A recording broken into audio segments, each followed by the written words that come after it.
My name is Dana Racanelli, and I'm from Gunner ISD, which is way up north. And I've actually brought 5 students with me today because the things that we're going to be talking about today are actually things that my kids do every day in the classroom.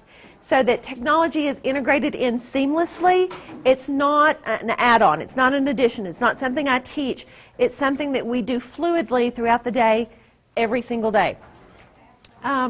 I threw together this blog when I was getting ready to come down here and talk to you guys. That is the QR code that I gave you today. So if you use your QR scanner, you're going to come up to this blog, and it has links to all kinds of things that we use in the classroom. Now, we'll also tell you, we've practiced this presentation a couple of times, but I have 5 students with me today, and they're very nervous. And one of them has even already said, Ms. Racanelli, the technology's not working. And I said, girl, that's what happens when you go to a conference and it doesn't work. You say, sorry, it's not working, and you move on. So please be very patient with us today as we go through this. One of the things that we use in the classroom occasionally is Today's Meet. And we've started a Today's Meet, and we actually have a moderator today, that's Sarah. And if you want to join us on the back channel, it's todaysmeet.com/R10Tech. So if you have your iPad with you or your iPhone and you have questions, Sarah can answer them, most of them for you, if it's things about what we do in our classroom. So if you want to join, type her a question, she will be able to respond back to you. And she'll explain a little bit further how we actually use this in the classroom. I'm here to talk about digital farming, and this is where you'll find the presentation that I'm going to be using today. It doesn't work because it's flash-based, so because it's on Prezi. So we have a Prezi viewer loaded. My kids create these all the time. And there it is. So digital farming in the middle school classroom. What is digital farming? Well, according to Alan November, and yes, I stole this from him, he is the guru of digital farming. Years ago, when farms dominated our landscape, children were responsible for performing jobs on the farm, and they were vital to each family's success. We also implore that same thing in our classroom. And before, we had somebody that was in charge of changing the calendar, someone take lunch count, someone was the teacher's helper, they ran to the office for us, and gave them a job in the classroom each week. Well, what Alan November says is that we need to convert those jobs into digital jobs, and that's what we've attempted to do this year in our classroom. Now, let me tell you, this is the first year, so it's been trial and error, and we're going to grow some of those jobs as the year continues into the next school year. Today, we need to give students jobs that will give them the same accountability and sense of ownership that is vital to the classroom, hence the need for the digital farm. What is digital farming? It's a way for teachers to provide students with roles to contribute to their learning communities. And like I said, this is the beginning for us. This was the first year we've implemented this. So the roles are somewhat at the surface, and this next year we plan to incorporate them deeper into our classrooms. The ones we've used this year, we have tutorial designers, we have official scribes, researchers, videographers, photographers, and bloggers. And then you could add to this any job that you could dream up that you could use technology to actually accomplish the task. Other characteristics of the digital farm, and we do this a lot, collaboration. We do it in our classroom.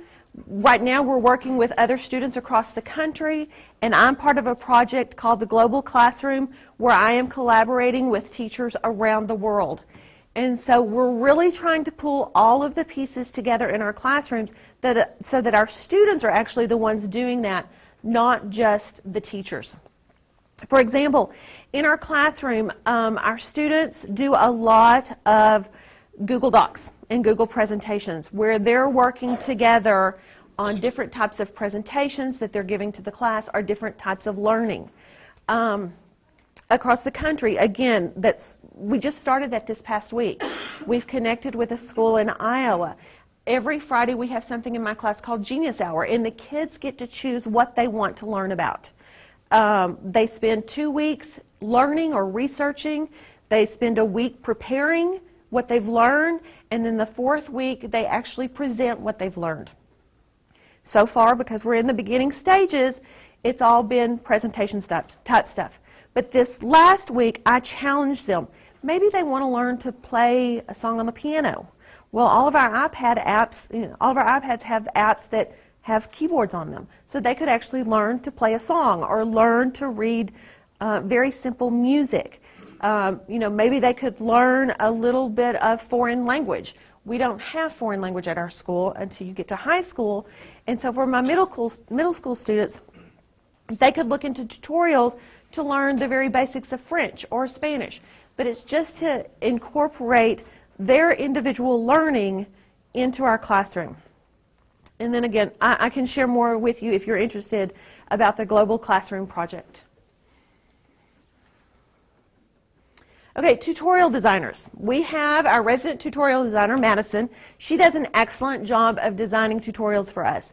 Now, the one great thing about all of these tools that my kids are using is they're all free.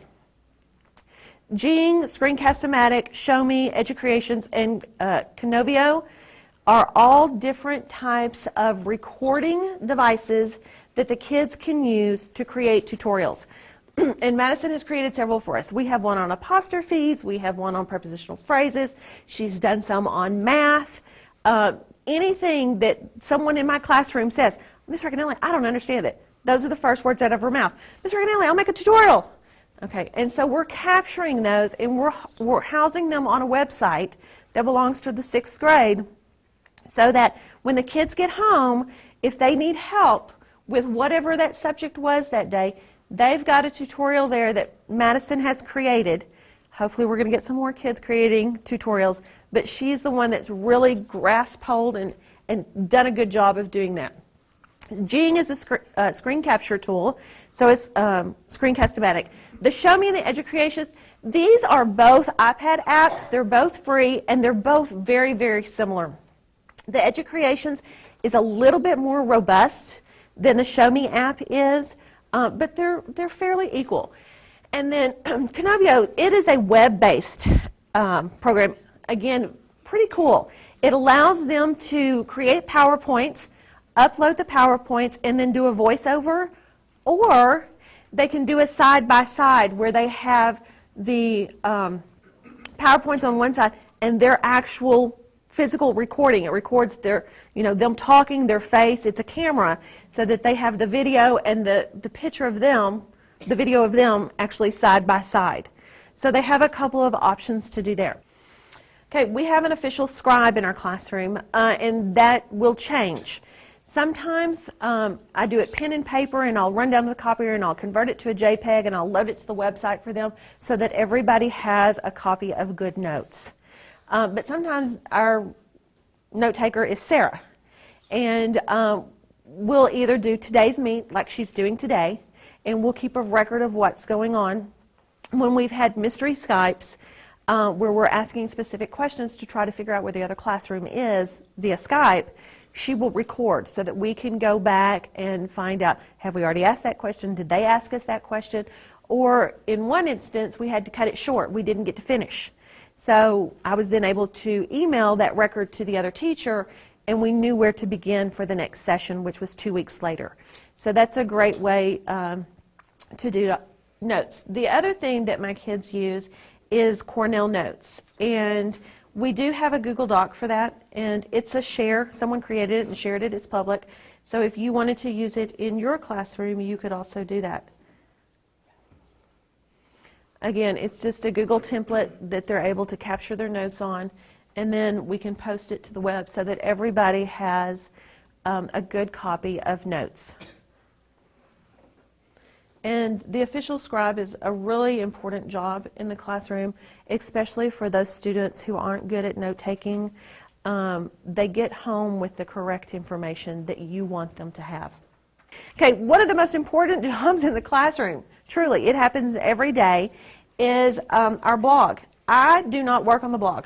Occasionally, I will post something if somebody forgets something or if I want to add a note to the parents, but typically, I don't touch the blog. For for our kids. They are really the ones that maintain it. And this is our classroom blog. And Sarah has been back here blogging away, so she's doing it live. But they've added, here's word clouds that they've done. They've taken an image of and added when we studied the Middle East. They are supposed to be taking pictures of a day to be a little bit more creative, and this is where they'll post those. And they're doing that with the iPad and Snapseed. If we go back far enough, which we won't today, but more word clouds, there was videos, more pictures of the day, videos where they've gone into the science lab and they've captured their learning there. And this is basically where we house all of their information. Thanks, Sarah.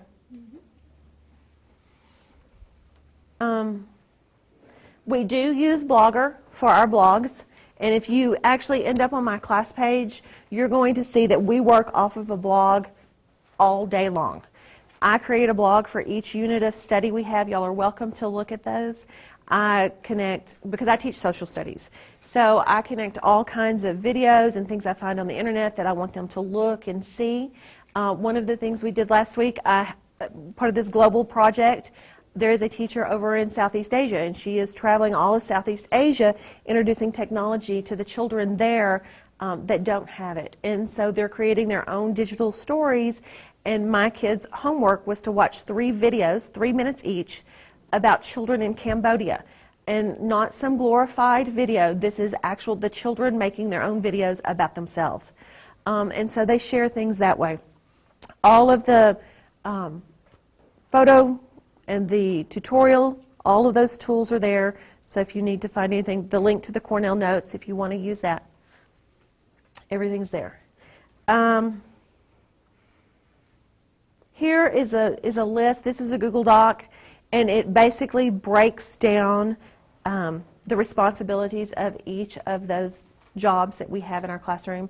So if you wanted to try to put some definition to them, this is where you could find that. And like I said, hopefully next year we'll be adding quite a few to this list as we create more jobs for those students in the classroom. Now, there are some jobs that belong to those kids because they just enjoy it. Like Madison really has been my only kid to make tutorials this year, and it's because she just really enjoys doing it. No one else has really jumped up and said, hey, I want to do that, because it's not something that we do daily or weekly. It's an as-needed thing.